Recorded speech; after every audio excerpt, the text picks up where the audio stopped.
And as you know, we're going to discuss the business of writing.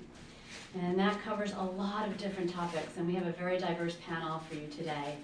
I'm going to start off by introducing myself, Nancy Castaldo, and I'm the Regional Advisor for the Society of Children's Book Writers and Illustrators for the Eastern New York region, which covers just north of Westchester, covers Rockland County, and it follows the Hudson River basically north to Canada, up to Plattsburgh.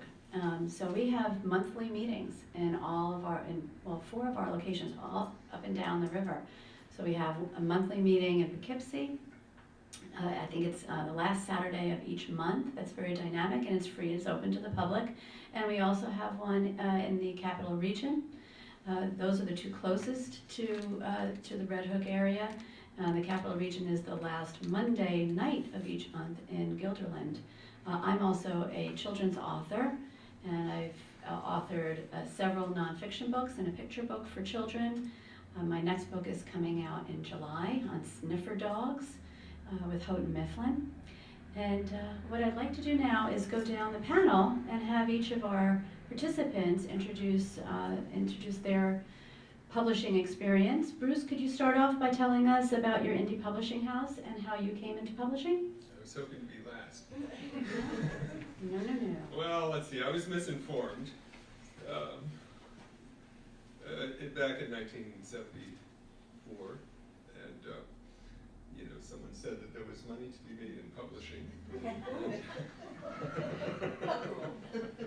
No, I did back into publishing in a kind of a strange way. When I was at college, I had a friend who had written a book, and meanwhile I had been involved not in the literary magazine, but instead in a little small press that was run on campus by students. And every time a poet, usually a poet, would come to visit the campus, we would ask for a small sheaf of poems and print up a little pamphlet or chapbook, or sometimes become ambitious, and do a small book, and try to actually get the book beyond the confines of the campus. So that was my earliest publishing experience. And then when I graduated, a friend of mine had finished a novel and couldn't get it published. And I thought to myself, well, I have a job, I have a little excess income, and I can do a book. We'll just do a book. It'll be a one-off sort of thing. And so we worked on it for 6 or 8 months as a project, and it came out. And remarkably enough, it was a little bit of an underground sensation. It got one of the absolute worst, most damning reviews that ever appeared in Library Journal. But not Kirkus? Kirkus ignored us entirely. But we got the red badge of courage, from Library Journal, and in the small press world, it was a knockout. At that time, this was, after the 60s, but the small press movement that had developed or become really prominent in the 60s, which was often also allied with politics, the free speech movement at Berkeley in '67 and a number of other events, spawned this array of independent publishing and underground publishing and alternative newspapers that spread out across the country. And so there was a bit of an audience for something that was offbeat or unusual or unconventional, and we tapped into that and sold 1,000 copies of a novel. And it was basically unheard of for a small press to attempt a novel in those days. Small presses were more or less defined by very small books and usually poetry, things like that. So it was so much fun. I thought, why not do another,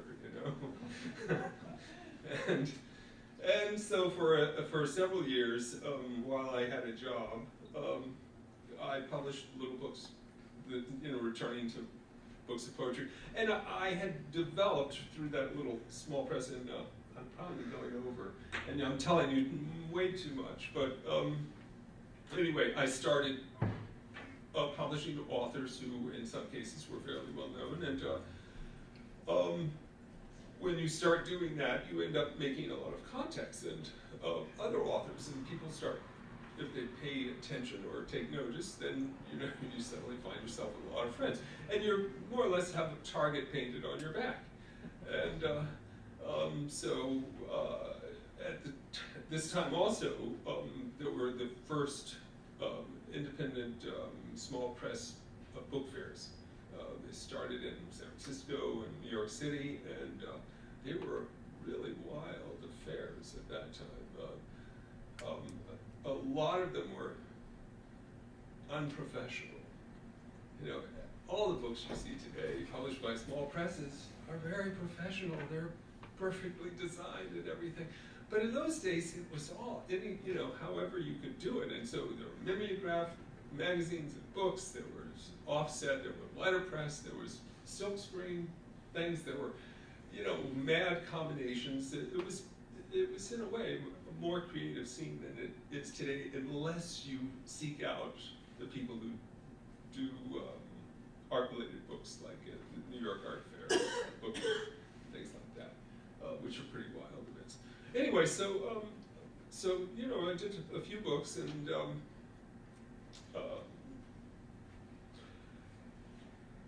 got to know a lot of people and met people at all of these fairs, and so insinuated myself a little bit into that scene. And after, I guess, about 10 years working freelance jobs and doing other kinds of things, I was exhausted.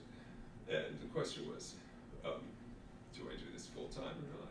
So in '84, I decided I would give it a shot. And that's when I founded, in effect, McPherson & Company, which on the basis of two other imprints that I ran. So now I'm 40 years into this, and I'm ruined for anything else. And so that's how I started. That's Thanks, where I Bruce. come Okay, great. Abby Thomas.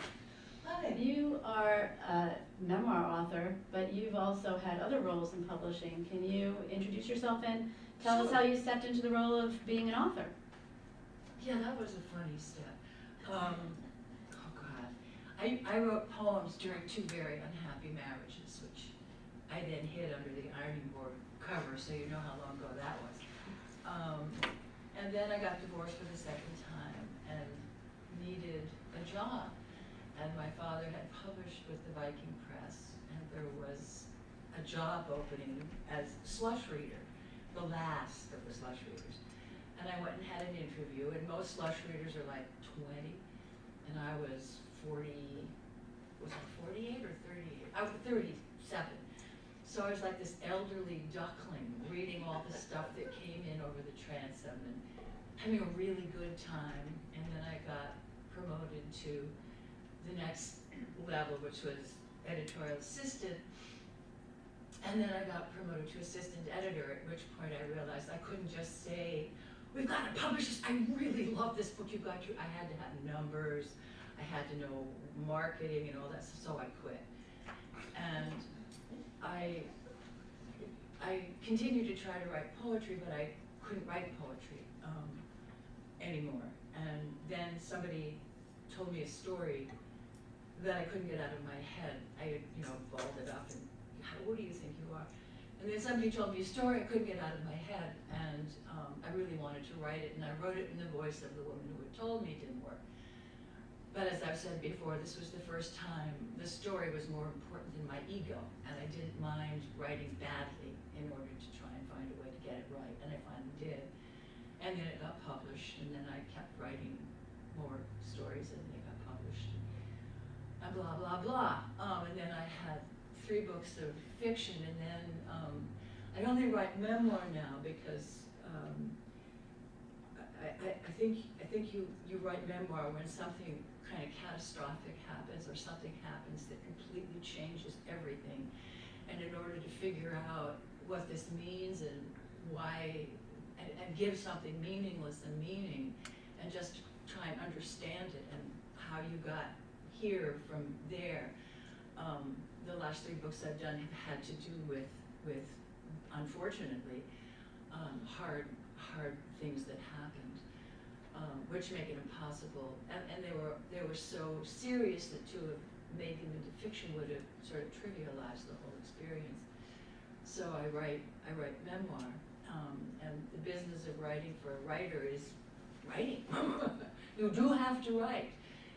You could walk around and mutter for a long time and sort of clear your head, because I think there's a certain amount of head clearing that needs to go on before you just sit down, unless something has struck you and you're hot.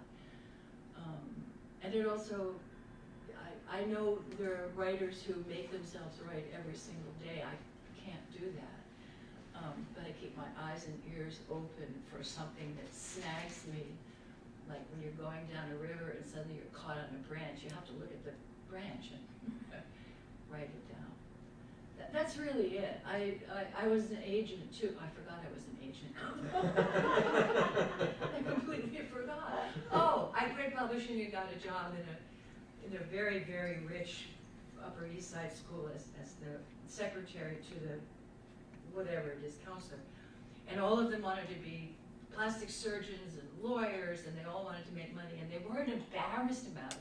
And I never heard of what a stretch limo, so I was taught what and I said, if any one of you knows the difference between a stretch limo and a limo, you are failing. So then I heard that there was somebody who was an agent who I respected, who was looking for somebody to do the reading, and I did that, and wound up representing Anne Lamott and Annie Proulx and Lee Young Lee and just a bunch of good writers. But every time something came in through whatever, through slush or from somebody else, if it was good, it made me want to go home and write. And if it was bad, it made me want to go home and write. And I'd gotten married, and my husband said, well, I'll take care of this. Just come home and write. And of course, then I wound up feeling like something left too long in the vegetable drawer, because of course I couldn't write since I had all this time. But I did. And that's really it. I don't know how else to describe it. It's the only thing I can do to make sense out of life and get to parts of myself I couldn't get to, and probably would prefer not to any other way. Memoir. Thank you. It's your turn. Thanks, Abby. Okay, Bernadette. Bernadette's a literary agent. So how did you become a literary agent? And tell us if you could introduce yourself and how you started that role. Absolutely. My name is Bernadette Baker Bachman. I am a literary agent with Victoria Sanders and Associates. We have 2 offices. We have an office in Manhattan, and we have an office in Stone Ridge. So we are a local agency as well. I've been with Victoria Sanders and Associates for 3.5 years. I moved to the Hudson Valley area from Portland, Oregon in 2010 when we opened our second office up here. Before 2010, I had my own agency for 5 years in Portland called Baker's Mark Literary Agency. So I came to work in publishing in a non-traditional way as well. I didn't really follow the course of going to college and moving to New York and becoming an editorial assistant, though I did start my life in publishing thinking that I wanted to be an editor. I worked for 2 publishing houses in Portland while I was finishing up college and then grad school. The first was an art book publisher similar to Chronicle, an independent press as well. And the second was a Mind, Body, Spirit press, which is now a division of Simon & Schuster. And during my time there, I started out in editorial and spent a little bit of time in that world, and then moved into marketing and really spent several years in marketing, which was unexpected. In 2005, I was ready to go to law school and figure out what was next, and instead I started agenting, and that's a whole nother strange story, but really at the time, there was a lot of talent in Portland. There was a lot of writers. There was a lot of independent publishing, but there wasn't really a bridge between New York publishing and the talent that was in Portland, so I really saw myself as that bridge. And the blessing in starting my own agency after having worked on the publishing side is that I was really able to experiment. In hindsight, I see I was really able to experiment and take on interesting projects and writers that I was really passionate about that maybe were, I would have had a harder time taking on if I had followed a more traditional trajectory. So I represent fiction primarily, and the range of fiction is broad, everything from middle grade and young adult up to commercial adult fiction.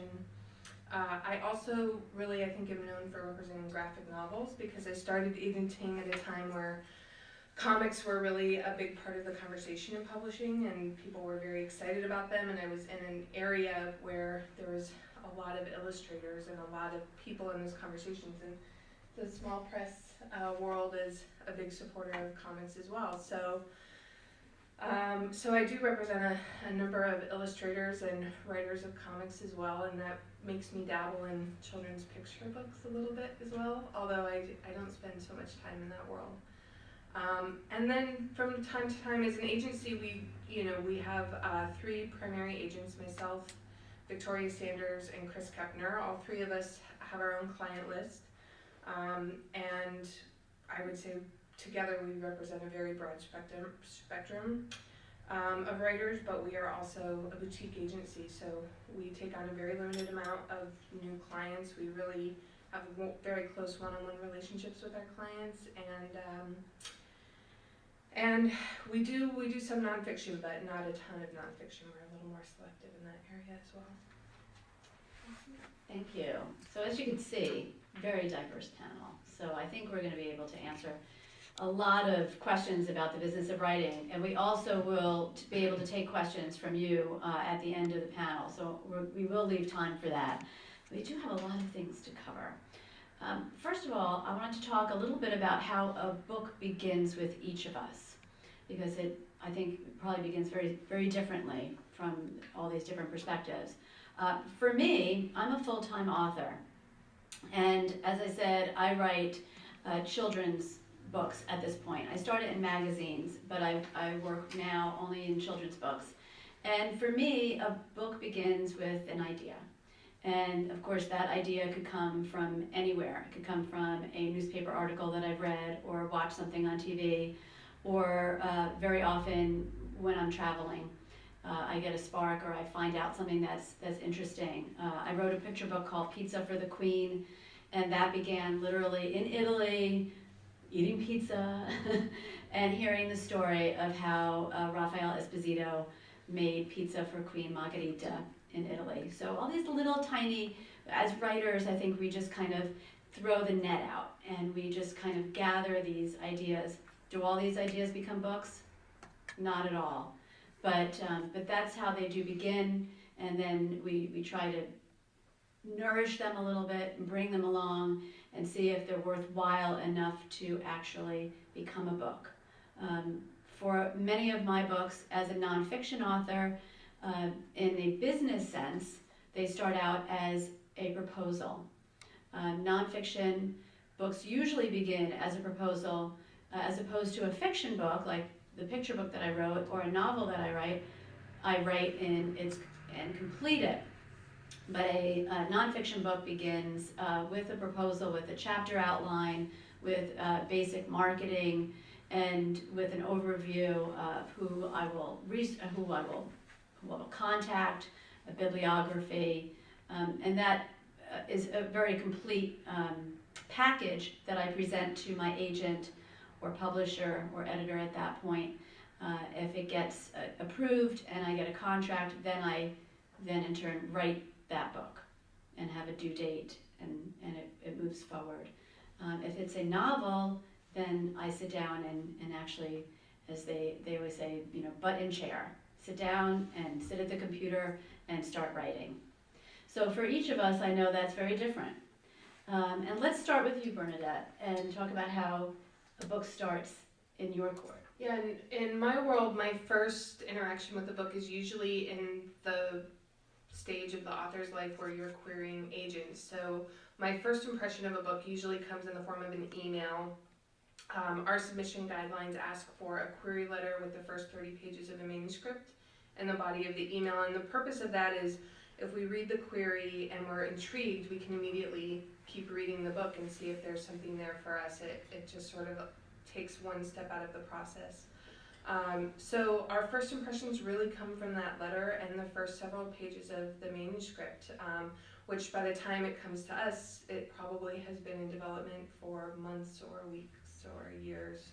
And the author's already several miles down the road with this book, but by the time we have a first impression of it, it's usually gone through several drafts, and we're looking at something, we're looking for things that are unique, that are marketable, that we really understand, that call to us as readers, but also we understand how to sell into the marketplace. So they sort of look and feel like other things we represent, or it's something in particular we've put a call out for.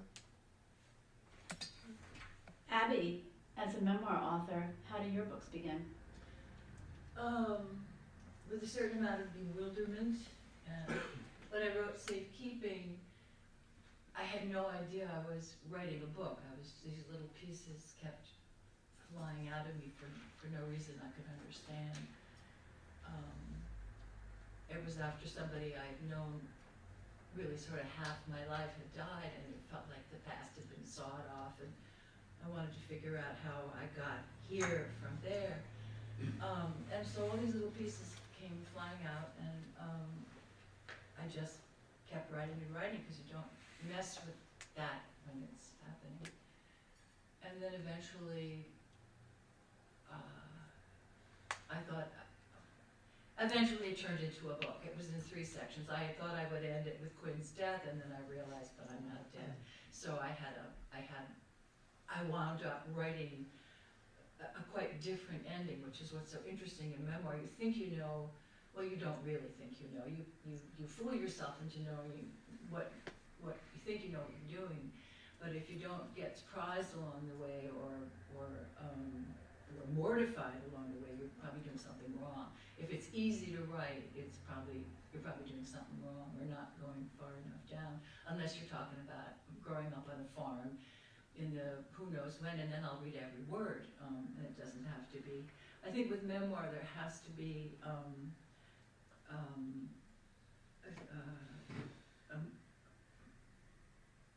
a moment when you realize something you didn't know about yourself, didn't know you. Anyway, Safekeeping started like that and turned into a book. Three Dog Life started because my husband got so badly hurt, and it was the only way to get through a day, was to write about it. I wrote it as it was happening, so there wasn't it isn't chronological, but it's the only thing I wrote chronologically. I don't know if this makes any sense. I hate chronology because I think it's really boring. So two of my memoirs are, it's not a, this happened and then this happened and then this happened and then you're dead, that's where chronology ends up. So there's nothing chronological, and Safekeeping I did in first and second and third person voices.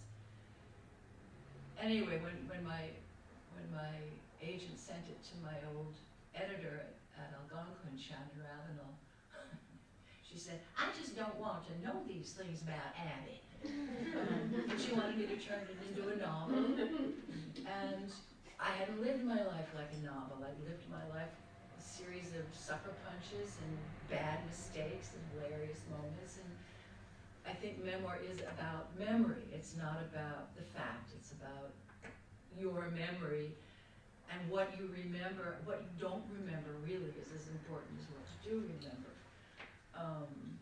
And the way you shape it is by what you put in and what you don't put in. Safekeeping was written by a woman who was born in 41 and grew up in this last century as best as possible. And Three Dog Life was written as a wife. We all have these different personas to address whatever has happened. I don't think I can say anymore, but I just blather on. But it can start, it's usually, my stuff usually starts with something I wish hadn't happened. Okay, thank you. Bruce, as a publisher, tell us about the start of, First, I've got to say that was really a remarkable description. I mean, and what's remarkable about it is, I have an author named Robert Kelly who teaches at Bard, and I've worked with him for many years. And the normal dictum of, you know, at writing schools or take a class or something like that is write what you know. And his is write what you don't know. That is, the process of writing is to find out what you don't know. Because there's so much that you think you know, but that is on one level, but that there's so much more that you don't know that you know at a much deeper repressed or you know, we are these great wells, you might say, of our experience. And just as the water on the top of a lake is warm, and just below it, it's very cold. You have to dive into that cold space if you want to find out your real experience. And that holds true not only, I think, for memoir, but for the novel or for poetry. That all of these, so that was a great description. Thank you. How do they come to me? I don't know. That is, they always come differently to me, books. I get 3 or 4 queries, email queries a day, and almost never do I find anything that I, you know, immediately want to or am so compelled by. Instead, I guess one of my problems is I can't do very many books a year, and I'm often 3 years down the road in terms of my commitments, and so it's really, I'm fighting off things.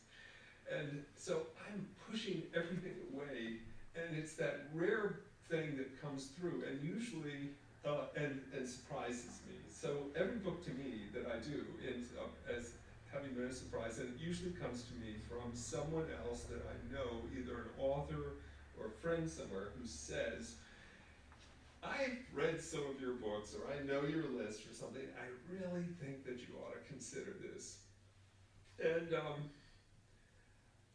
And you know, I will try to resist, because there's only so much time, and you know, it takes a long time to do.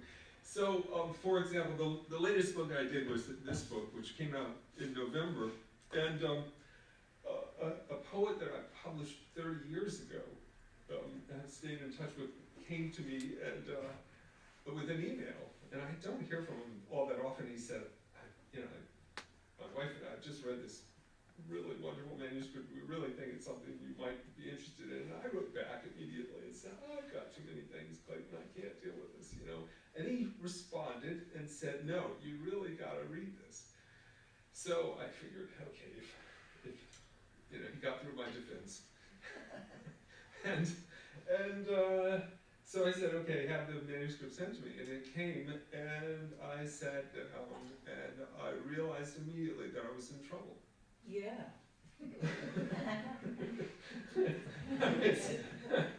It's really, and because, I mean, in this case, it was a novel in an unusual form, and but I guess the point is that, and I could talk about that, but it grabbed me. It simply took me by, you know, the arm or the throat or the shoulders and shook me, and I couldn't believe after, you know, 5 or 10 pages, and I just kept going, and in 2 days read the whole 500-page manuscript, and realized I was going to have to do it. I mean, and that's how that one came to me. I do, in some cases, one of the things I try to do is I try to publish authors as opposed to simply books. That is, I try to, once I find a book from an author, I try to make a program. Because usually I'm the publisher of last resort. I mean, people have tried just about everybody else, especially commercial publishers, and I'm not a commercial publisher. I'm a small independent literary and arts press, and the kinds of things that I do are, you know, on the periphery of the mainstream of the business of publishing, and you know, it's more allied, even though I really don't do books of poetry anymore. I learned that one quickly. I hope there are not too many poets in the room. They're all poets, right? That's okay. There are plenty of presses that do poetry, and I can direct you towards lots of them if there are any poets. But the fact is that I'm not in the business of just the business. I'm in a slightly different business. I can only do a few projects, and so they have to be projects that I really love, and I really think are important, and that have to be, you know. And so that's how things come to me. Yes, really. Do you get stuff from agents mostly, or do you get Almost never. Never. I sometimes work with agents, but you know, first of all, agents look at me and they say, you know, Where's the money? I mean, how can we stay in business?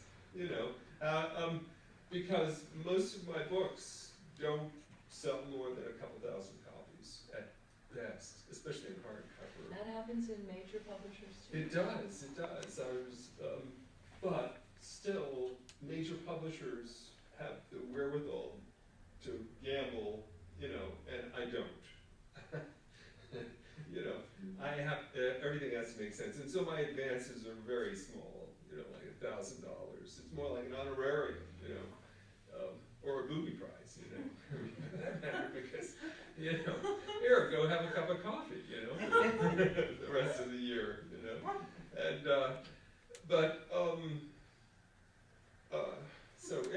you know, the project becomes something that I devote myself to, and I work very closely with my authors, and it becomes a special relationship that one doesn't have, I don't think, very often in the major houses, which are, you know, many people trying to do many more things all at the same time and rolling things through. Yeah, I love what you're saying about publishing an author though, and not just a book, because a lot of publishers do, well, I guess what I'm hearing and what I love about it is that the relationship with the author doesn't end on the day the book publishes and goes out into the world. And it's, you know, as you writers know, it's not, most writers aren't a one book author. They have ideas and they want a career as writers, and that career starts in many different ways. And I think it's largely based on having allies and really good creative allies in the business as well. So And a lot of luck. and a lot of Oh, yeah. It's, in a way, it's all luck. You know? And persistence. Yeah. And that leads us to what our days look like, because we really, that's part of it, is that persistence, and how do you go on when you get a rejection? How do you move forward to the next project, or you know, do you just end it all at that point? It's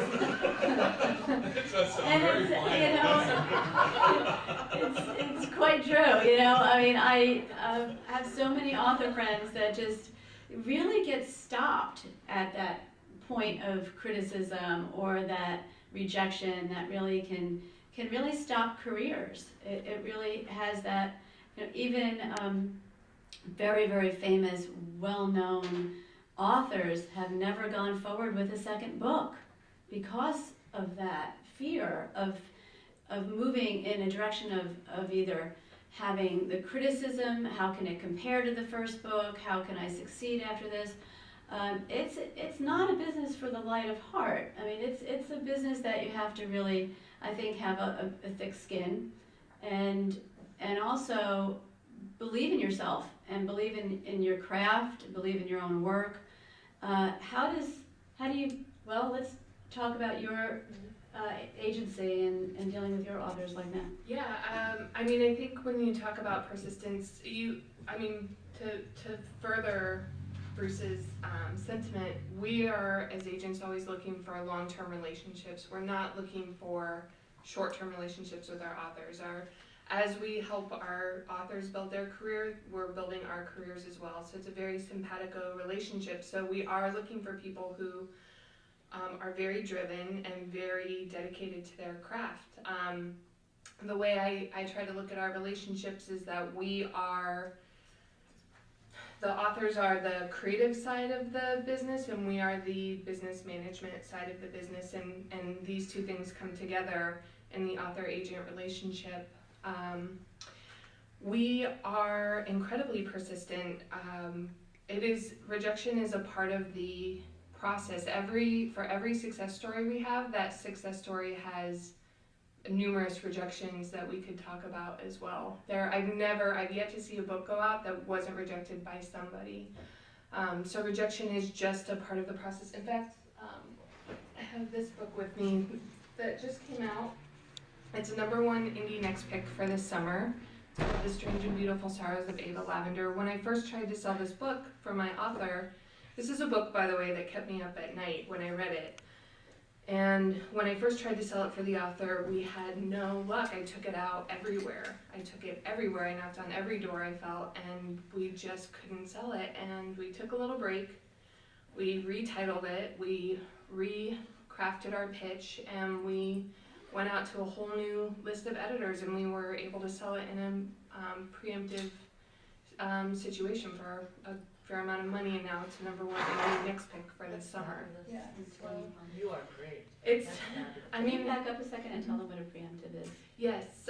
So when we take out, as agents, when we pitch a manuscript to publishers, we try to pitch to a number of publishers all at the same time, and the purpose is that we want to create a competitive situation. So we don't want to necessarily put all of our eggs in one basket. We want several editors to read the book and fall in love with it and get excited about it and want to buy it at the same time. It's very advantageous for the author. If, like in this case, we have many people that are reading, from time to time an editor will call and they'll try to make us an offer we can't refuse before we get into that competitive situation. So in this case, we had several editors who were reading and loving it. We had a number of scouts, which I could talk about too, who were talking about it to all of their clients. So there was a lot of conversations happening in publishing about this book, and the editor, Mary Lee Donovan at Candlewick, who bought it, basically was the first one to call and make an offer and said, I'd like to pay you this amount of money to publish this book, and I need an answer by the end of the day. And that's, I mean, She's a accepted. fantastic editor, so it probably sat really well with the author. It did, yeah. I mean, it also in this case, the editor wrote a love letter to my author, basically talking about the things in this book that she loved, and it was very compelling. And she had shared it with her team as well, and she had the support of her publishing house behind her. So I think it's those love stories that keep us as authors going too. Don't you think, Abby? That Which you know. stories? Well, when an editor loves your book as much as you do, when you find that relationship, or when Bruce was saying that when he connects to that book, you know, I think that's just, it's so rewarding to know that somebody else feels that strongly about your book. My connection is with my agent, who's been my agent since I started writing. My first 3 books were published by Algonquin, and I loved Shannon Ravenel as an agent, as an editor. Safekeeping, she didn't want, and went everywhere and was rejected everywhere except Robin Desser Knopf bought it. It didn't do well, so I don't think Robin was interested in a 3-Dog Life. 3-Dog Life was bought by Ann Patty at Harcourt, who's another marvelous editor. And it was a piece of good luck. I mean, that book did extremely well. But it was amazing that it was bought at all, because my track record was zip. I mean, there was nothing there were so many books I'd published that hadn't gotten millions of readers, so that's really, really hard. So I've been really lucky, but even though the editors have been fantastic, the person that I'm closest to is my agent Chuck Barrow, because I've known him since 1979, and when he became and that's the person. I don't write. That's who your champion is. Yeah. Yeah. Yes, and that's the person I trust, and that's the relationship that stays permanent. And you must find that. I mean, I think agent and writer is a much deeper and more persistent relationship than editors, because they get fired and then they become agents. And it's just a hard. But this is rare, I would say, What? to have had the same agent for this amount of time and to have that deep a relationship. I mean, that's extraordinary. It's good, yeah. Good I thing. think there must be other relationships like that. Yeah, but it's still, all in all, across the industry, I'd say it's relatively rare I to suppose so. maintain something that over that period of time. Yeah, it's true. We're both lucky. Thank God he likes my writing. We're going to start to talk about our typical day as, Oh, typical day. Oh, go ahead. Me? Yes, your typical day. typical day. Coffee. No, my typical day, I see my daughter off to school on the bus. My wife has already left for work, and so I sit down and do what everybody else does, read email, and then look at my list of all of the things I didn't do the day before. Yep. So I spend the first half of the day trying to do some of the things I didn't do the day before. I make priorities, and then around noon or 1 o'clock, I panic and realize that half the day is gone already, and I'll never even begin that day's work. So I mean, it's for a publisher, nothing is ever finished, really. At least my kind of publishing, because I keep publishing the same books constantly. I mean, the books that I've done, I'm still for me, the process of publishing a book begins when you've actually printed and produced a finished book. So everything that leads up to that, the copy editing and design and then the production work, you finally have a book, and then you can start publishing. And so then it's promotion, and you have to deal with and marketing. So you have to have a distribution mechanism, and you have to have a promotion mechanism. And in the promotion, there are different areas that you're dealing with. You're dealing with promotion to bookstores. You're dealing with promotion to reviewers and things like that. So, and my day is just a mess, always, because I'm doing 16 things every day for all of these things, which is why I have, a limit of the number of projects that I can handle in any one year. 4 or 5 really is the maximum that I can deal with, because then I'm still trying to figure out how to publish better and to continue to publish books that I believe in and I think that ought to have a readership. And sometimes it takes years. Last year there was I see this book is on top, so I'll just mention this one. This is a book I published in 2005, something like that. It's 100 one-page novels by Giorgio Manganelli, who is an Italian postmodernist who was part of what was known in Italy as Gruppo 63. And this included Umberto Eco and Calvino and a lot of artists, and there were filmmakers involved, Pasolini and Manganelli. And Manganelli was a really curious guy who, wonderful writer who taught English in Turin, I think, and an author translator friend of mine, who I'd worked with for a number of years, brought me one of his projects. And when Manganelli got a whiff of it, that we were going to try it, he said, "You can't translate me into English. It's untranslatable." So we did that project. And after that, worked on it for a couple of years, and we did it, and it's called All the Errors, so we wanted to follow it up with another book. So we picked this one, which was just 100. What he did was he set himself the project of writing on, one large European-sized, type view on that, making a story, a complete world on just that, and he did it 100 times. It was magnificent. And of course, here's what he says about it, by the way, because I love this. He says, "I have the feeling that Chinthuria's little stories are a bit like novels from which all the air has been removed." And that might be my definition of a novel. 40 lines plus 2 cubic meters of air. I've settled for simply the 40 lines. They take up less space. And with books, of course, you know that space is always an enormous problem. Wow. Well, this is a very rarefied book. It's limited in any number of ways by, for its audience, and difficult to promote, etc. And then last summer, this is 9 years after I brought it out, originally in hardcover, and then another 5 years after I did paper.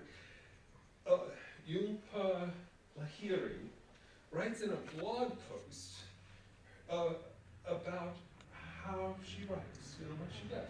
She wrote this little piece about what she does in the morning, talking about, how her day begins. She said, before she sits down and writes every day, she reads one of these. Oh, excellent. 250 copies out of the warehouse instantly.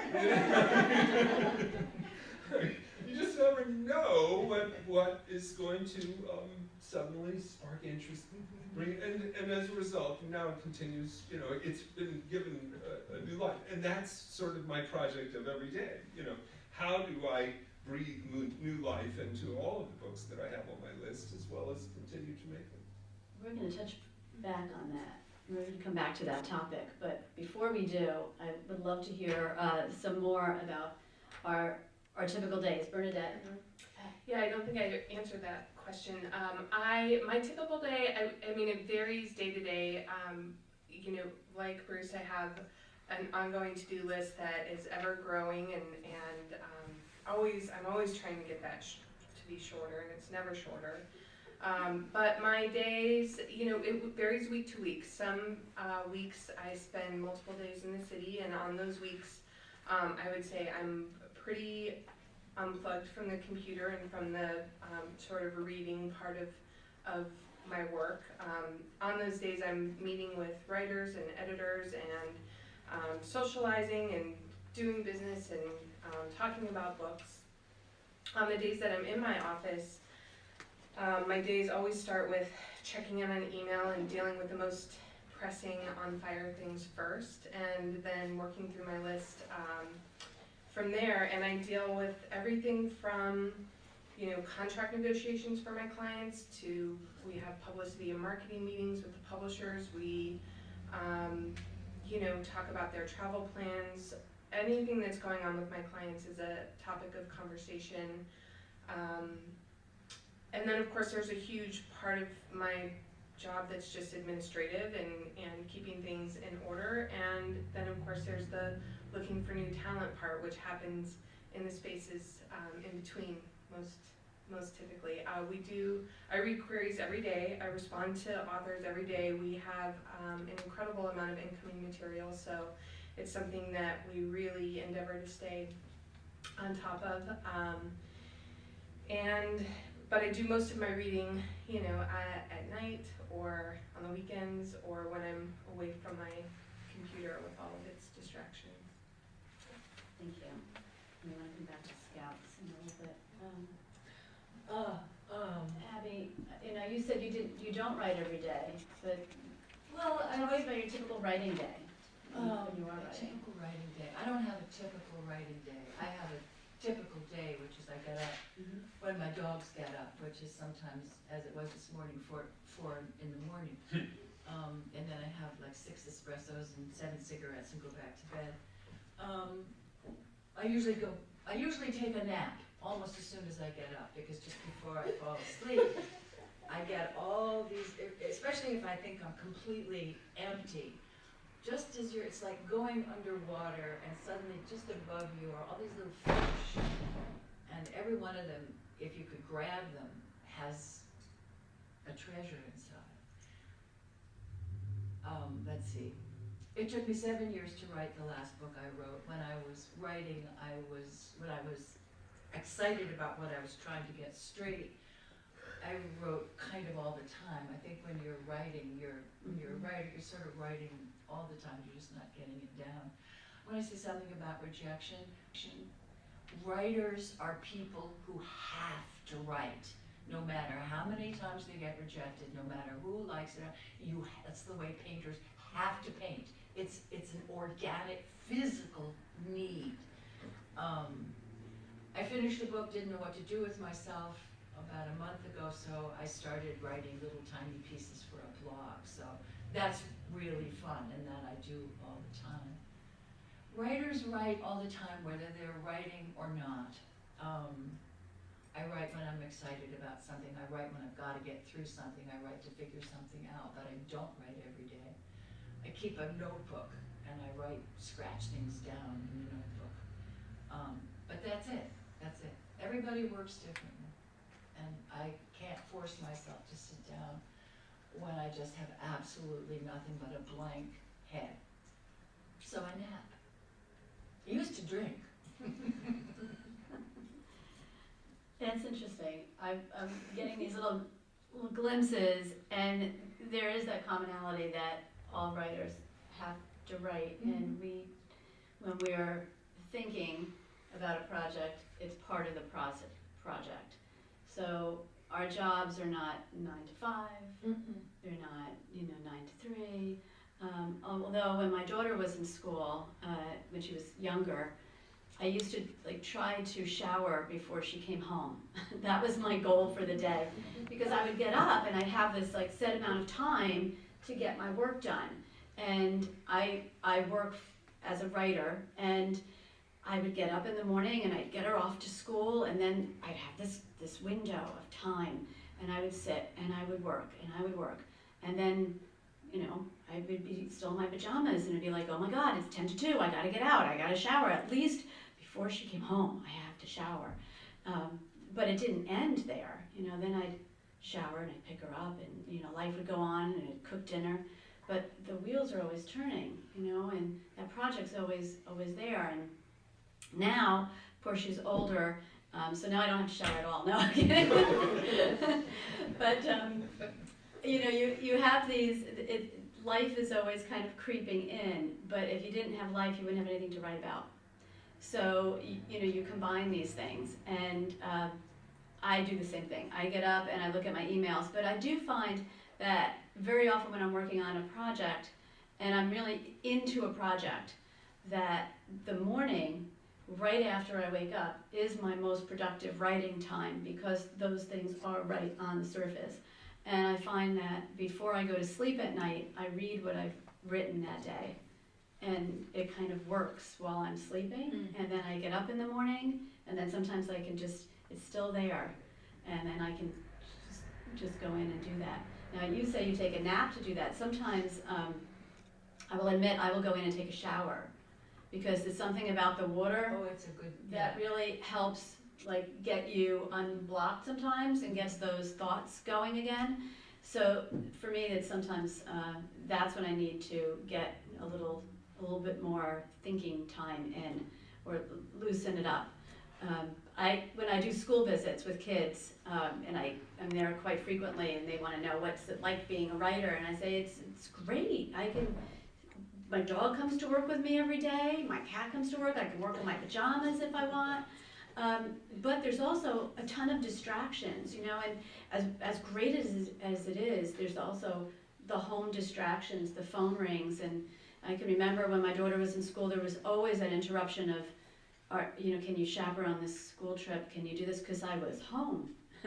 So, because I didn't have the full-time job, I was able to do all these things. And I'm so glad I did. But sometimes, those things really can really distract you from what you have to do. So I think you're right, there isn't ever a typical day, but it's like a flexible, flowing kind of routine I think that every writer has. So let's move on to a couple things that we've brought up. Bernadette, you brought up what Scouts. Let's talk about what a Scout is in the book industry. Yeah, I think Scouts are probably the hardest working and most unknown people in the business. Scouts are hired primarily by foreign publishers and film publishers to scout projects. So when we as agents take out a manuscript to a publishing house and we're trying to sell it, the scouts they always have their feelers out and they're talking to editors. What are you reading right now that you like? What are you excited about? What are you gonna buy? And they're just always talking to people, and then someone passes them the manuscript and they read it, and if they love it, they talk to all of their clients about it. Their clients, like I said, are primarily foreign publishers, but also often film companies use them as well. So there's, I think there's less than a dozen really well-known scouts in the United States, and they have to read everything. I have to read everything that comes into my inbox and look at it. They're reading what everybody's reading, so they're definitely always looking for the thing that's really exciting. And from my perspective as an agent, they're really the tastemakers, because they're the ones that are talking to everybody domestically, but also in foreign territories as well. So they have this sort of worldwide presence, which is wonderful. It is. And there's a lot of those little roles in publishing that I don't think people realize. That's definitely one of them. Another one that I come across, and I'm not sure if this is in the adult world or just the children's world, but in the children's world we call them big mouths. Mm-hmm. Yeah. Can you speak to that? Yeah, there's definitely, there are certain, I would say, the things, people that come to mind are certain bloggers, certain booksellers. Actually Nora Rollins is, I would say, considered one. Nancy Pearl is a librarian. These are people who influence what people read, and when you can't buy their services. They are only recommending the things that they're reading and falling in love with, and if they fall in love with something that you're publishing, then they talk about it to everybody, and those impressions sell books. Right. In the children's world, we have also Betsy Bird. Betsy Bird is one of them. Susanna Richards is another one. They come out of the librarian area, and they're crucial. They're crucial to the success of a lot of books. Speaking to that, let's talk about marketing.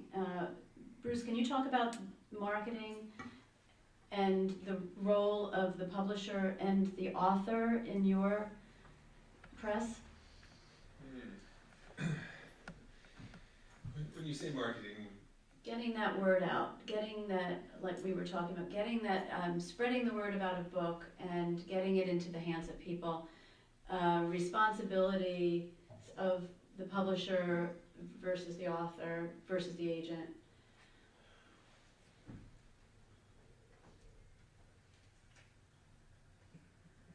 I'm not really typical of most publishers, because I don't do that, because I work on a sort of project by project basis. I don't have sort of tailored or set systems, aside from my basic bookseller marketing system. And long ago I realized that most of my books don't belong in Barnes & Noble, and nor would they necessarily do well in Borders. This is not to have anything against Borders or Barnes & Noble. I wish that my books were more popular than they are. but you know, at a certain point you realize, well, you're doing literary, you know, sort of extremely literary titles, and so the independent bookstores are the primary places that where I can reach a readership. So in order to try to, and most small presses, even small presses, will have sales representatives, and I don't. I sort of stack the deck against myself. I know it seems, but what I did over the years was I got to know so many bookstores and bookstore buyers that I finally decided that I would sort of market as a negative option. Meaning, you probably know the negative option. That's the book club that you sign up for, or you used to be able to sign up for, and they would send you a book unless you said no thanks. And but they would send you advance notice of it, you know, and it would be the book of the month club sort of thing.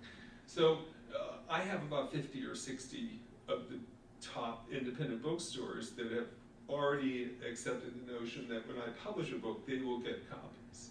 And then it's just a question of how many copies. And so I send them information. And so this is, it's my, the creation of my own chain of bookstores, you might say. And it more or less ensures that at least I have a few copies of every book, and there's the chance that in one or in more stores, there will be some excitement generated, maybe an audience, and you just never know what. So that's my basic marketing. And then there's the publicity that attends, you know, you try. By having enough stores in major cities, you can present books to reviewers, and you just might get some attention. It's getting much more competitive, much more difficult to get book reviews. It's really a shame because, you know, the blogs just don't quite make up for it. But that's my, now, then the other side of it is what the author can do. And that's a lot, you know, from having a lot of friends to begin with, you know, a large email list, a presence on Facebook,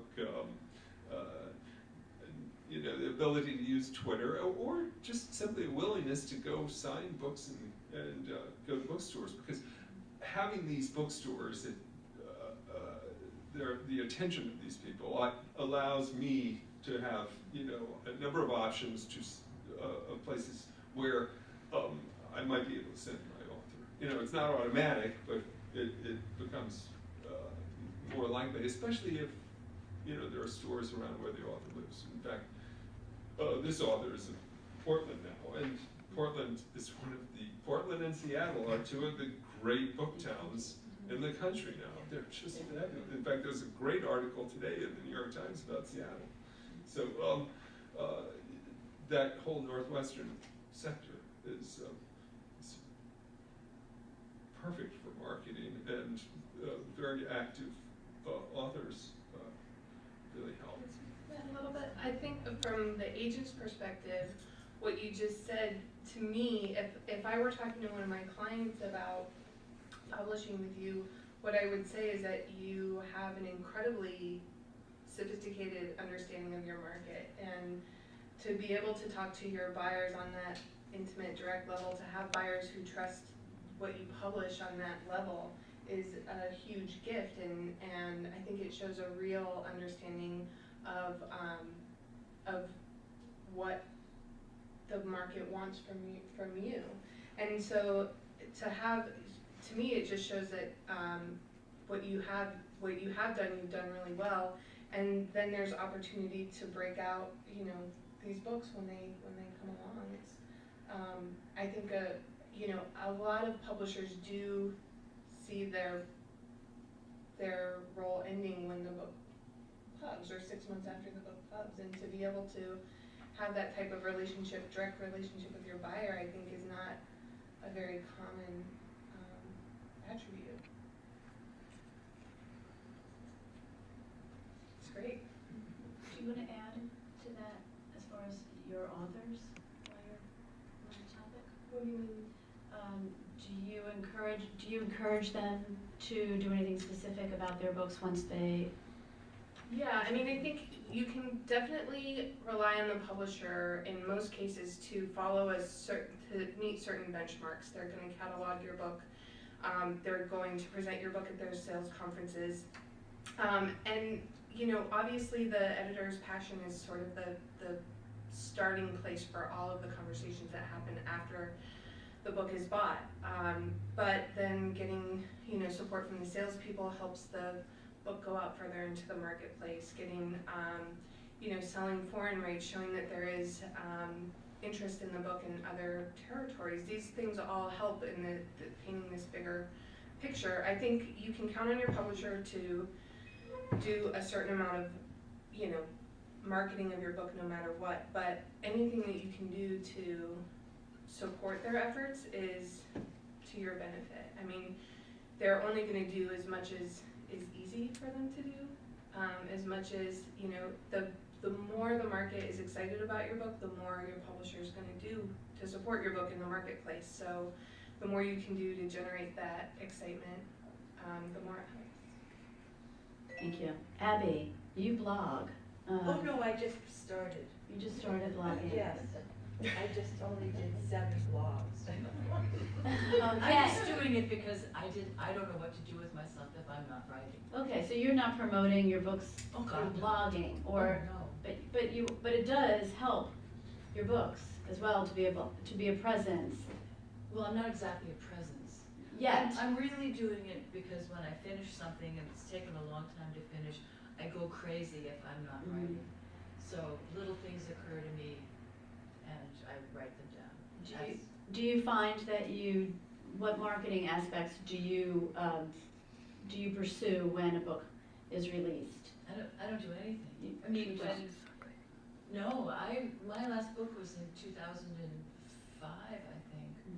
And they sent me on a paperback tour, which was Okay. pointless, but fun. Talk about why it was. Well, because when Was that they send you successful? to a whole bunch of cities to bookstores, and sometimes there are lots of people, and sometimes there are 6. And I don't know why they do it. I mean, there's just no real reason to send you off and have you miss flights and connections and go crazy. And but it was very nice of them. I have no desire to go on a book tour, and this was because the book did well. The paperback was the tour I went on, but I don't know why they're wasting their money with that. I'm never flying anywhere again. I'm perfectly willing to. I love doing readings, and book signings are great, but it's not my job. At least I hope it's not, because I can't do it. I think that's a really interesting perspective too, Yeah. because there is this sort of whole machine at work when you're publishing through a publishing house. When you're self-publishing, it's a different conversation, but when you're publishing through a publishing house, there's a whole machine working behind pushing your book out into the world, and it's actually really hard to change course, and you hear complaints a lot from authors about publishers not being very innovative, but it is quite difficult for them to change course for each and every book. So the philosophy that you could, as the writer, write the material, do all of the, as Bruce said, pre-publication stuff, and then let the publisher do the publishing of the book and pushing it out into the world part it's not an approach that is very commonly talked about these days, because we talk about how proactive authors can be, but it certainly does free up the author to do the creative writing part, which is the whole point. You know, it's interesting. I have a different take on it. As a children's author, I do feel some pressure to market my books and to get out there and to have blogs and to have Facebook and Twitter and all that stuff. And I'm okay with it to a certain extent. I find I have 2 blogs. One is called Naturally Speaking, because a lot of my work is in that subject area. And the other one is called Historically Speaking, because I'm a historical fiction junkie, basically. and I review books for the Historical Novel Society. So I love reading historical fiction. So the Historically Speaking blog is really based on that. But I don't do it every day. I'm good if I get something out every week, and I don't even do that. But unlike Abby, I will jump on a plane to go anywhere at any time. I love to travel, and I love being. I think as a children's author, I get to be with kids, and I love that aspect of being a children's author. I love being in a school and seeing kids. I love tours where I can go and be in an aquarium and talk about my book on oceans. The new book that I have coming out, the Sniffer Dog book, I'm already like so excited because I dealt with dogs all over the country, and I photographed them for the book. And I can't wait to visit these spots again and bring the dogs to signings and to get them to meet the kids. I'm so excited about that. It's a part of the job that I love, and I also get creative inspiration from that. I get ideas for other books when I'm around the kids. So that aspect I love. No, it's not fun going to a signing and have like 5 people show up. I mean, that's every author, I think we encounter that, where you're just like praying that you're sitting there in a Barnes & Noble or in an indie somewhere, and you're just praying that somebody comes. But I've worked in PR, and I try to get into my brain that 5 people may show up, but those 5 people may tell another 5 people, and they may tell another 5 people, and that ripple effect can happen. Or maybe somebody didn't get to come, but they ordered a book and they ordered it signed or something. So I try to make myself feel better in that aspect. You make a great point, though, that there are a million ways to market your own book, and if Facebook isn't the thing that calls to you, if that's not the space where you like to spend your time and energy, then that's not the best place for you to market your book. If being in front of a class of students is the place where you thrive, that's the place for you to market your book. I mean, there's so many ways to do it that really can fit in line with things that you enjoy and that you already do, and you can sort of think outside the box about how you talk about your book and market your book. Yeah. Let's move to another topic. We talked a little bit as we were moving along about graphic novels, and let's talk about what's up and coming. What are some things that are the new, the hot? Are we moving from dystopian? Are we into thrillers? Are we into poetry's not going? But what are some of the things that are... Poetry has its hot moments too, so we can talk about that. Yeah. Poetry's not going away. No, it's not going away. Of course not. We need those books of poetry. In fact, April is National Poetry Month. But Bruce, why don't you talk about some of the things that you're seeing or that you want to publish now that, I mean, you're not a publisher that's going to go for the next trend, but what are some of the things that you're getting excited about now that you're seeing? I'm really not a good source of information about this because I just don't follow the commercial currents. I don't know whether vampires are out. And zombies are in, or vice versa, or whether there's going to be a mashup of the two. And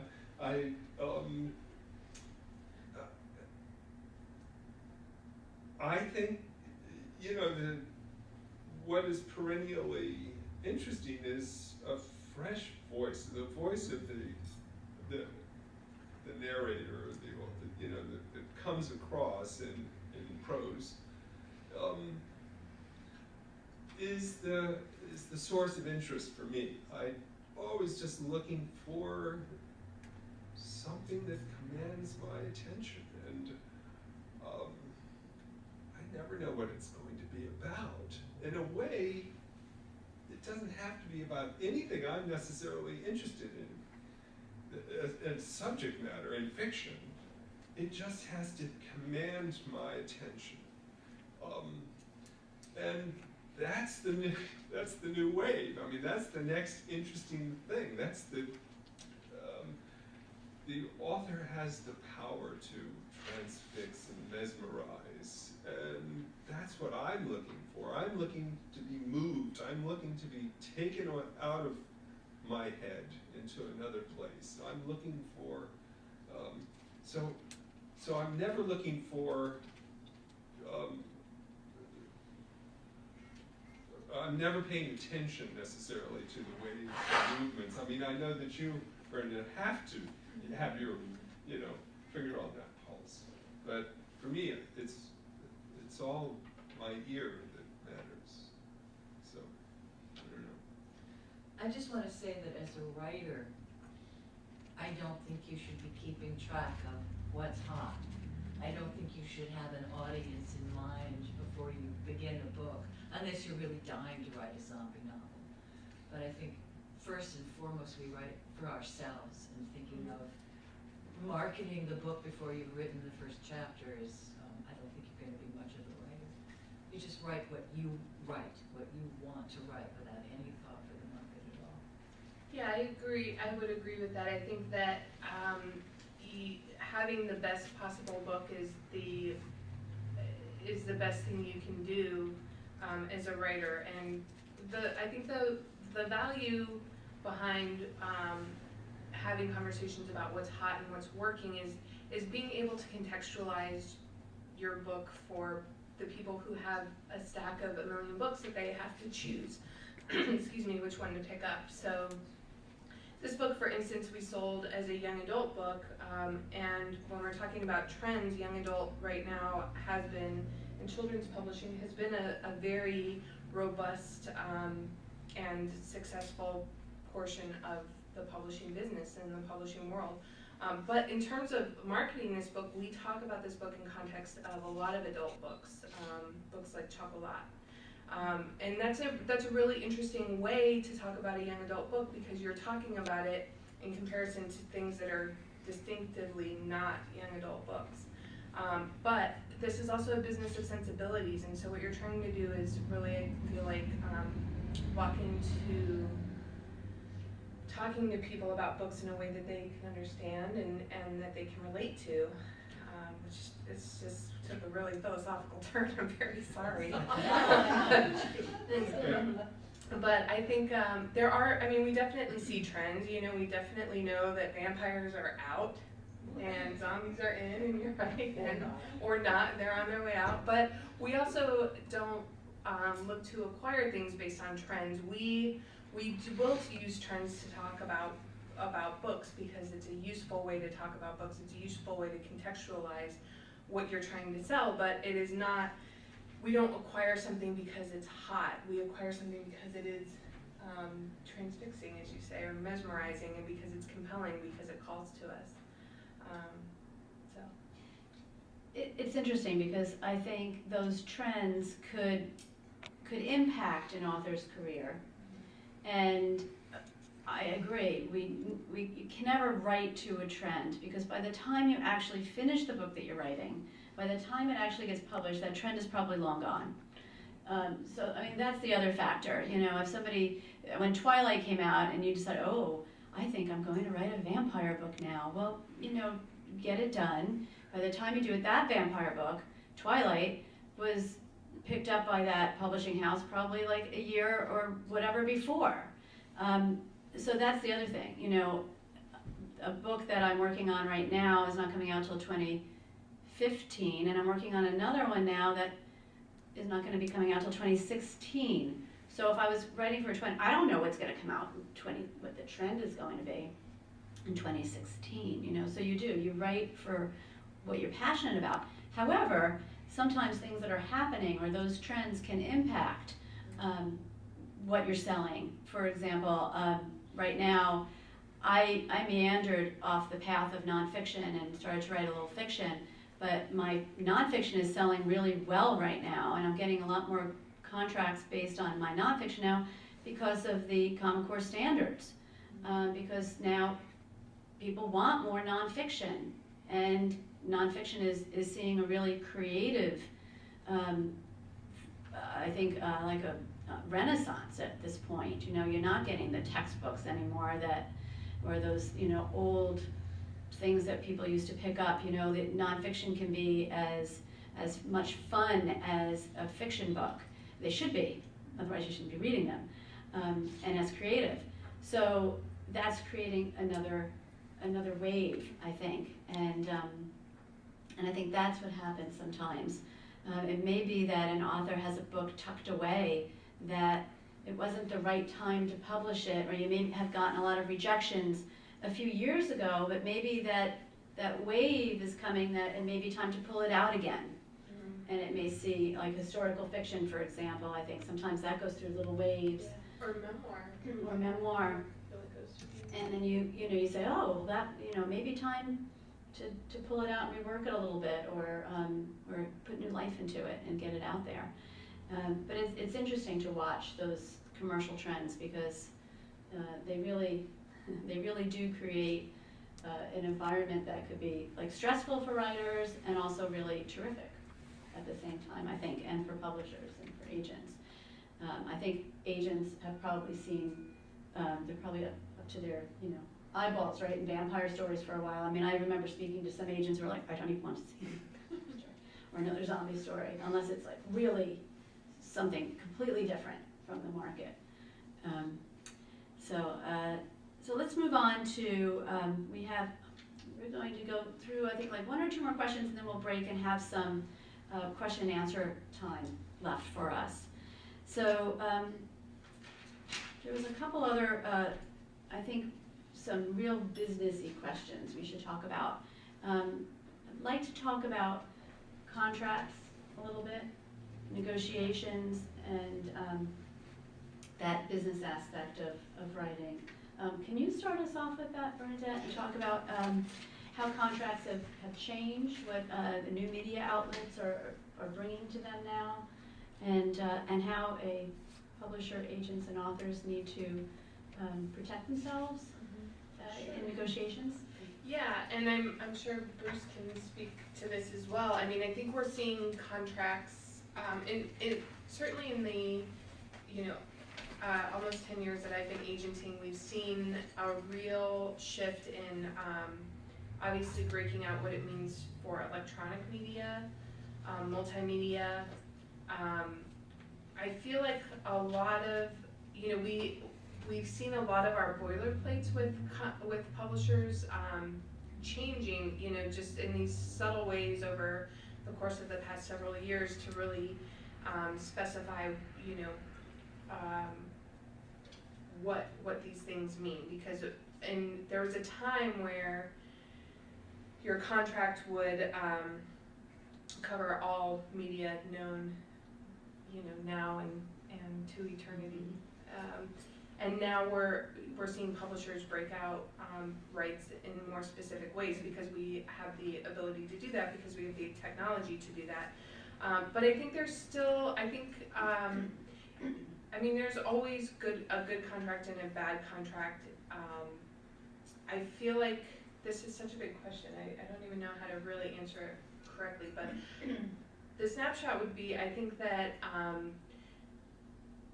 as a writer, you always need to feel like your best interest is on display in your contracts. So if there's something that seems like it's a huge disadvantage to you, I think it's worthwhile definitely talking to your agent about your contract at length, talking to your publisher about if you feel like something's unfair, meeting in the middle, and making sure that you're, you know, getting compensated for all of the rights that are represented in your contract. We, you know, as an agency, aggressively try to hold back foreign rights. We try to hold back television and film rights. I mean, those are sort of generally off the table unless they're a part of our upfront conversation. But then there's a lot of gray area when you come to multimedia and gaming and audiobook rights and these other rights that are just a part of the contract now. I don't feel like I answered your question at all. No, you did. No, and I think the benefit for authors is if they have an agent, that agent can decipher all of what's in that contract. Yeah, I mean, even if you don't have an agent and you're looking at a contract, whether it be with a traditional publisher, whether it be a self-publishing situation or something in between, because we have all variations of hybrid publishing now, you know, don't go it on your own. There are attorneys that, you know, can advise you for very reasonable fees. There are contract specialists that, you know, that really can look at a contract and tell you where the areas for improvement are. So. Thank you. Bruce? Can you Me? speak to contracts from a publishing standpoint and how yours have changed over the years from the night? I'm sure they've changed considerably as well. Oh dear, this is embarrassing. In the sense that I tend to take all rights. Because I'm almost never working with an agent, and because I feel that I can do something if I take on an author that otherwise will not be done at all. Because, for example, if the author has no experience in promoting and has no agent, then, and as I say, I'm often the publisher of last resort. So what I will do, if I accept it, a translated work is a different thing. That's coming through a foreign publisher or a foreign agent. But for domestic books, I will take all the rights, basically, but I am very fair in terms of the split, in terms of what the author will receive. I can't guarantee that, you know, and no movie has ever been made of any of my books, but I've just optioned one book for a miniseries to Francis Ford Coppola, and another book for a miniseries to Warner Brothers, and another book which was published years and years ago, which is an existential thriller, a novella. It was picked up by a French filmmaker, in Paris, who just loved the idea, wanted to make his very first feature. He was, so occasionally these things can happen. You're acting as as mini the roles, agent, yeah, right. in the Yeah, publishing. yeah. So, and I, will try to sell audiobook rights and large print rights and paperback rights if I, and I go to Frankfurt Book Fair every year. And I just got back from London yesterday after the fair there. So, to me, that's what a publisher does, and it's an old-fashioned notion though. So I'm, there are not that many people who do it the way I do it. I think it's interesting because from my perspective, if you and I were negotiating a contract, I wouldn't necessarily object to you having these rights, but the conversations we would be having are, what are you going to do with these rights, and are you going to actively pursue them? And if you are, and you have a plan and you have success, then it makes perfect sense for you to have those rights. Which is why there's no one way for a contract to look or feel. But as agents, we're necessarily cynical, and we don't believe that anything's going to happen in that way. But but it depends on the publisher and the book and the passion for the project and the plan. Right. I mean, I also have agents in most foreign countries to cover those rights, and it's very important actually, for me not to be out of my depth, to have agents who can know, what the conventions of Italian publishing are, for example. But I go to these places to meet.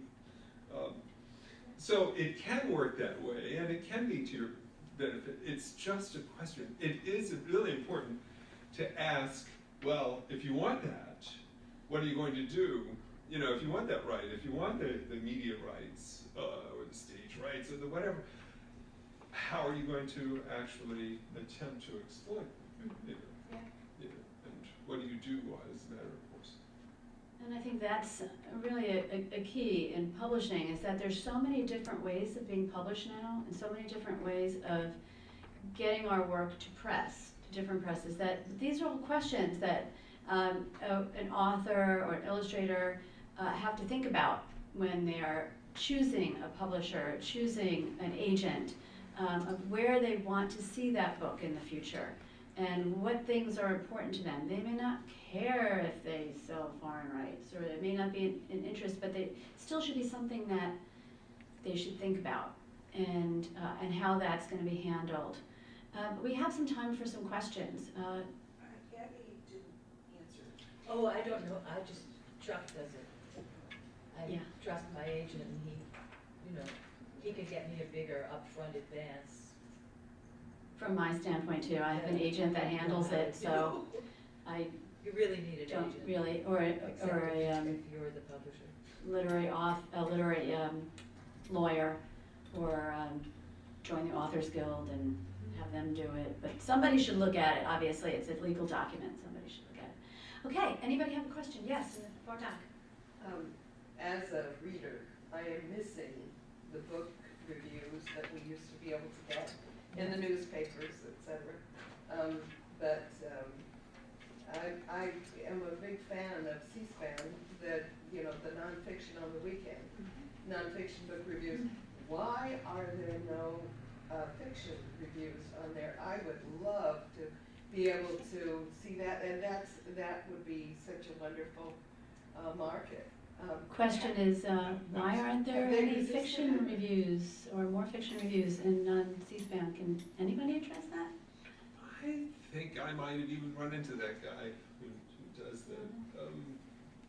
But they just, from the very beginning with that program, they decided it was going to be nonfiction. I guess it's because they assume that it's a program that's allied to their news aspect, and maybe they felt that there was enough attention to fiction, but they've never shown any interest, or maybe they just felt that they would be overwhelmed by and wouldn't know how to deal with it.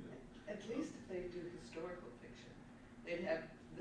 Yes, those of us you that know, like I'm history. I'm with you. I absolutely agree that there Well, should be. I'll speak to that then. If you like historical fiction, Yeah. join the Historical Novel Society, and they will send you a journal I review for them, and it's all reviews of historical novels, and it's international. So Yes, it's excellent. That's what it's I'm a working on wonderful. writing. So that's one. I'm working on They all- writing historical Well, fiction for Hudson Valley here. They also have a conference that they do. I was actually on their conference board. They had a conference in Albany a few years ago. They rotate it, but there's one like in England, and then they rotate it and they come back to the U.S. So check them out. They're online. Historical Novel Society. Historical Novel Society. Yes. Any other questions? Yes. You spoke a little bit about editors, but not a lot. Could you talk about how editors influence the final book, how they work with the authors and the publisher, what their role is? Okay. The question is, what is the role of an editor in contributing to the publication of a book? Who would like to speak to that? Well, I'll give a stab.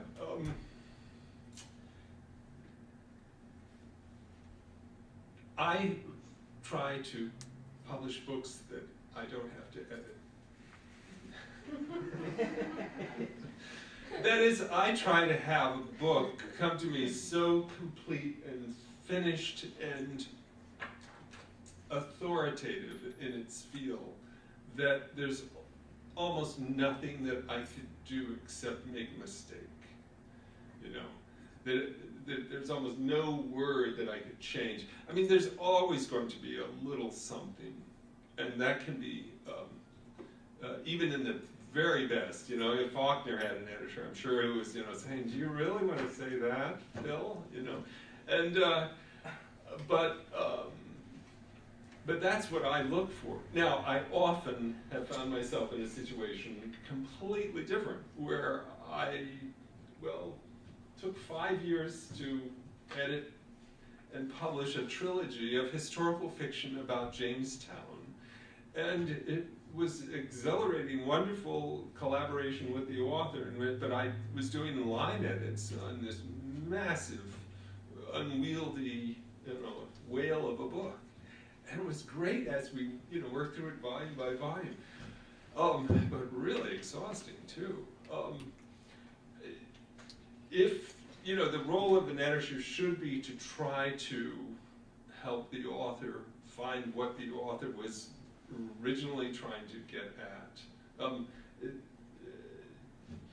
Every project is a little bit different, and every editor will approach these things a little bit differently. You will not, as a rule, find a line editor at a commercial publishing house today. They will expect that all of the line editing has been done.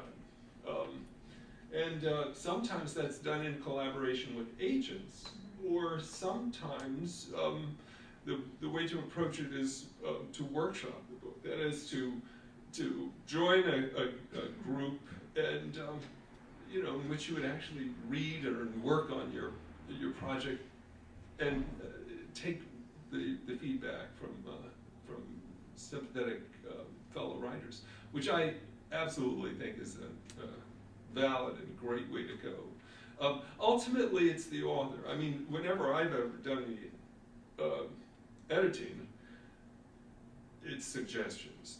I may go through and suggest massive changes in a manuscript, but finally, it's up to the author to either see, and I have to make a case, for why this, not that, what you need to be looking out for, how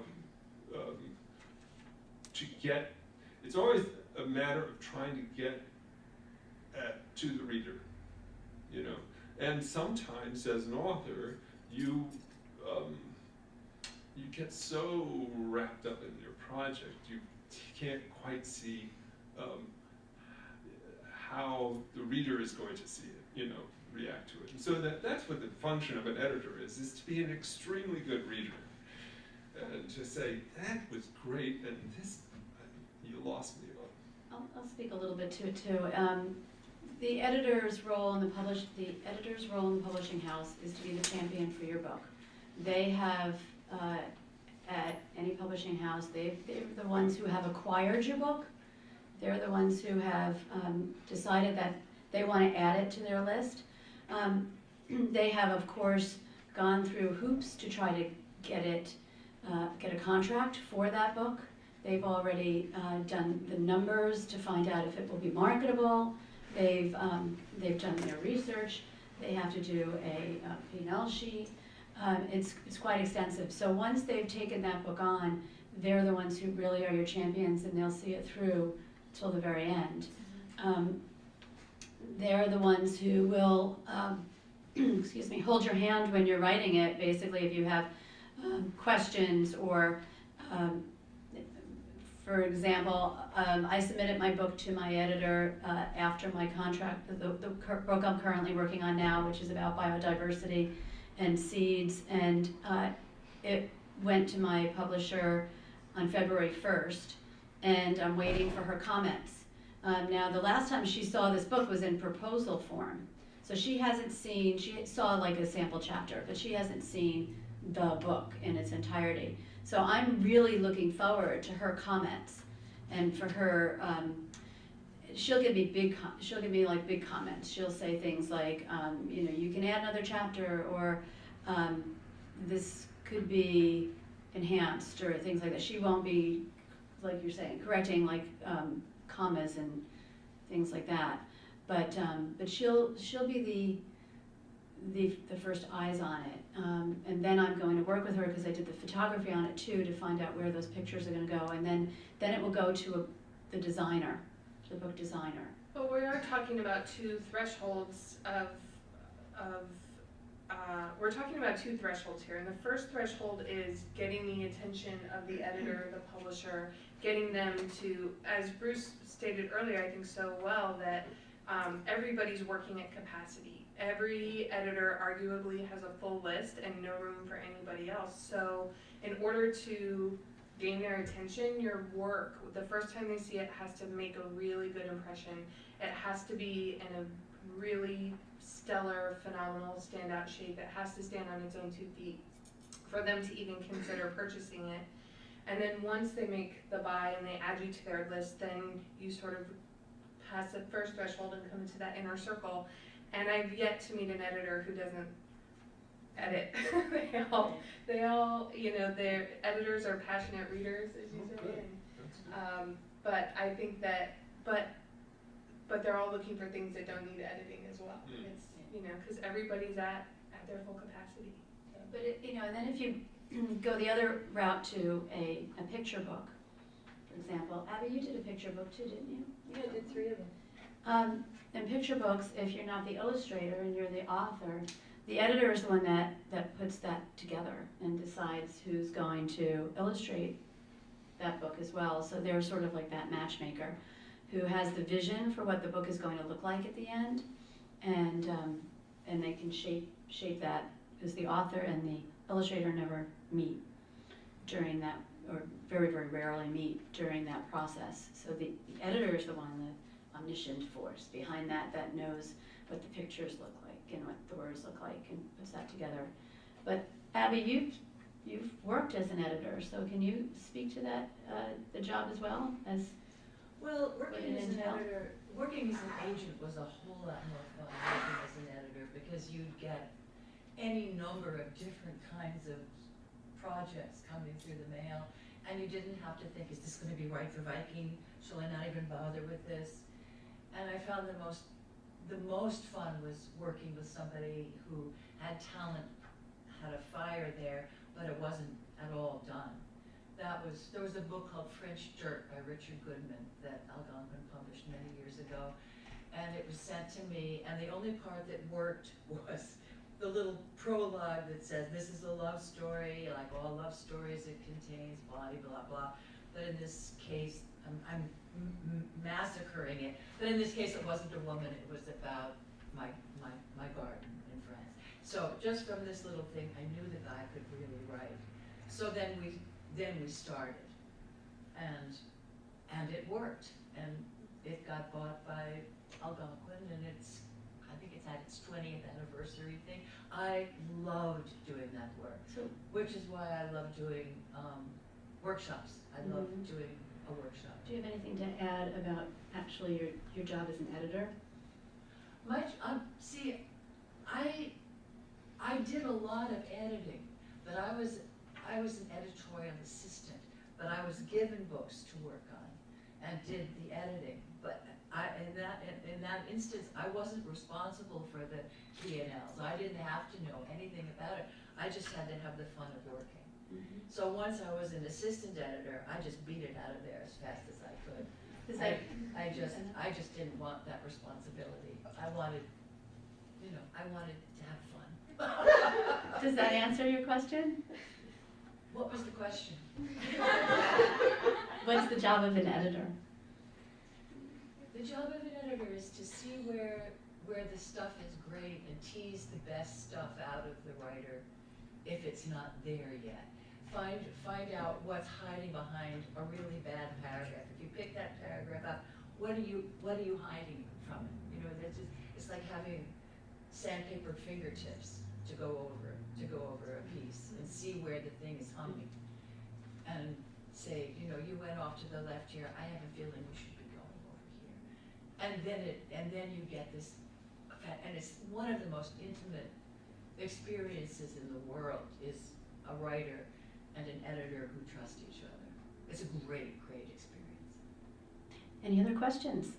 Can you just briefly, I'm not sure it can be brief, but since the first level of contact is a query letter, I'm not sure people really know what a query letter is or what should be in a query letter. Can you just speak to that before we break our? Yeah, and actually, I might suggest for anybody who's looking for a resource on query letters, Chuck Sampicino from Writer's Digest has a column where he asks agents to break down query letters and why they are appealing. A query letter it's like a cover letter to your resume, and your resume, instead of your resume, it's your cover letter to your book. It's a brief introduction to you as the author and to your concept. It should be no more than a page. Usually 2 to 3 paragraphs is enough, and you want it to be an enticing invitation to an editor or an agent to read your material and pursue it further. In addition to that, a lot of times an editor or an agent will also request a synopsis, and that's a little different. So sometimes you're just putting the highlights into your query letter, and then you're furnishing a one-page synopsis. Yeah, I mean, your query letter, the amount of information about your book in your query letter should be 1 to 2 paragraphs. It would be the same type of description you would see on the back of a book jacket. It would be your, short description that they call it, your elevator pitch, your 30-second introduction. Yes. Are we expected to have, other than the query letter, are we expected to have a sample from the book? It depends on where you're submitting it, and it's very important to check out if you're submitting something to an agent or something to a publishing house, any publishing house, to look at their guidelines, and you could usually look those up online. There's also some books out that also have that information, but online is usually the easiest, and some will require you to submit a synopsis and a sample chapter, or the first 3 chapters, or just a synopsis. But I think it's crucial to look up the guidelines, the writer's guidelines, submission guidelines online for wherever you're submitting. Does anybody have anything to add to that, or should we move to the next question? I'll just add one thing, and that is that make sure your query letter is as well written as your manuscript. Better should. Yeah. And I'll say, never misspell the editor or agent's name. I did that once, years and years ago, submitting something to an agent, and it wasn't until this is back in the typewriter days, and I remember looking back at it and saying, oh my God, I got the name of the literary agency wrong. I mean, it's like, why would they even go forward if I can't be professional enough to make sure that those things are correct? Why would they want to even look at the manuscript? So, you really want to make sure all those details that you have on there are correct. There's no spelling errors. There's no, if you need to have your writing group check that over before you send it out and need another eye on it, do that before you send it, but make sure that is completely up to snuff. Another question? We have time for one more question. Yes? Sorry, I know I'm not behind the supposed to camera. Shh. No. I have a question. I actually am looking into editing as like a side career as I go further. And when you are an editor, or even when you are the writer of a novel or a book, when you're looking for a publishing agency and when you're looking for an agent, should you research what the publishing agency and the agent themselves specialize in? Like, if I have, say, a novel in verse, would I want to go to a more mainstream or a more independent publishing agency? Like, how do you determine those factors? Most definitely. There's so many good resources actually online now with publishing houses, with agencies, and when you're looking at their submission guidelines, you should be looking to see what books they publish, maybe picking a couple of those up to see how your book would fit in with their publishing line. Bernadette, can you add to that? Absolutely. I strongly suggest that you make a list of books that are like your book, or that appeal to you as a reader, and you would be honored to be published next to that person. This is a really subjective business, so we're always looking for these little love connections, and if you love this book, you're likely to love that book, right? I mean, we all have these connections, so find those books for yourself. All of those books have editors, all of those books have publishers, all of those books have a trajectory that they've followed, and it's realistic to think that your book could follow that same trajectory. So working with an agent who has the same taste as what your book is, working with an editor, Abby mentioned some wonderful editors today. And I could just see from that conversation, I could understand why each of these editors love her book, and it's because of their tastes. And so what she's writing fits into their sort of taste profile. And that's kind of what you're trying to create. And you want to be able to talk about, and when you're talking nonfiction, the conversation is how is your book different or better than what's already out there. But when you're talking fiction, it's a much more broad spectrum conversation. How does your book fit into the world of all these other books that have already been published, and where is your book sort of slotted? So I think understanding a book in verse, for instance, there are certain editors who have done that really well, and so finding the books in verse that have done well and figuring out who their agents and editors are is a very natural entry point. Another really easy way to look at those things is find these books that you absolutely love and look in the acknowledgments page of the book, and you'll usually find who edited the book and who the agent is of the book, and sometimes that can be your first little jumping off point of, yeah, I really feel this one really speaks to me, so I think I will send it to that editor or that agent. And it's a great thing to put in the query letter. I really love such and such a book, and I understand you edited that book. I'm hoping that you will take a look at this and move on from there.